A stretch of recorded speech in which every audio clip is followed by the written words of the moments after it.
এই হচ্ছে AGT live 24/7। This is AGT Live 24/7। সরকারকে দিতে হবে এবং গবাদি পশুর কথাটা বলেছে, গবাদি পশু সেখানে যেগুলো তুলে নিয়ে গেছেন চুপ, এটি কি লুটপাটের তো শেষ পর্যন্ত মানে গাভী পর্যন্ত রেহাই পায়নি, তাহলে একটি উদ্দেশ্যটা কি? এবং যেগুলি তুলে নিয়ে গেছেন এবং যারা গরিব মানুষ তারা এটার উপরে যাদের জীবিকা নির্ভর করে তাদের গাভীকে নিয়ে দিতে হবে,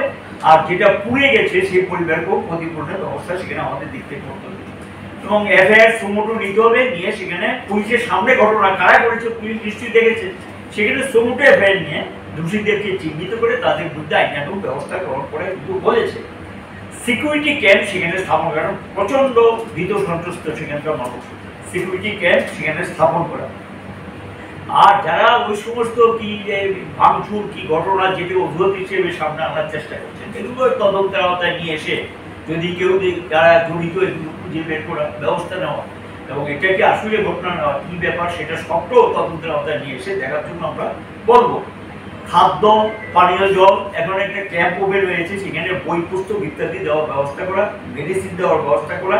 এগুলো করার জন্য ব্যবস্থা সেখানে সরকারকে নিতে হবে। সমগ্র ঘটনার পরিপ্রেক্ষিতে আমরা এটা তীব্র নিন্দা করছি এবং এই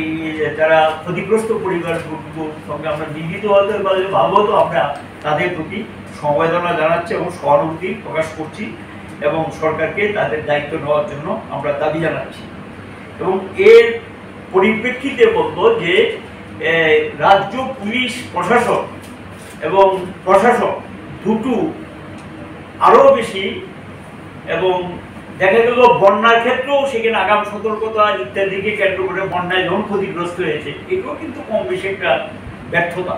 এবং এটাও তো কম বেশি একটা ব্যর্থতা। যদি এটা আটকানো কিচ্ছুই না কিন্তু ঘটনাটা আটকাতে পারতেন, সেখানে দেখা গেল প্রশাসন সেখানে সঠিক ব্যবস্থা ইত্যাদি আজকে তারা গিয়েছেন কি করেছেন না করেছেন সেটা তাদের ব্যাপার। তো আমাদের বক্তব্য হলো এই জাতীয় ঘটনাগুলো আমাদের মধ্যে সম্পর্কের যে বাতাবরণ, ঐক্য, সংহতি, একতা এটাকে বিঘ্নিত করা একটা গভীর ষড়যন্ত্র চলছে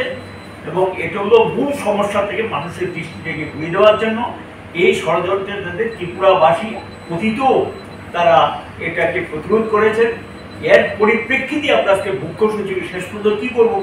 মুখ্য সচিবের কাছে আমরা গিয়েছি, আমরা চারজন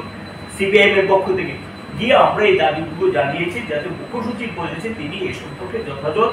ব্যবস্থা নেবেন, সমগ্র বিষয়টা তদন্ত করে দেখবেন কি ব্যাপার, যারা যুক্ত তাদেরকে চিহ্নিত করার এই বিষয়গুলো তিনি যে দপ্তর বা যারা যুক্ত সেগুলো দেখার জন্য সেখানে উদ্যোগ নেবেন।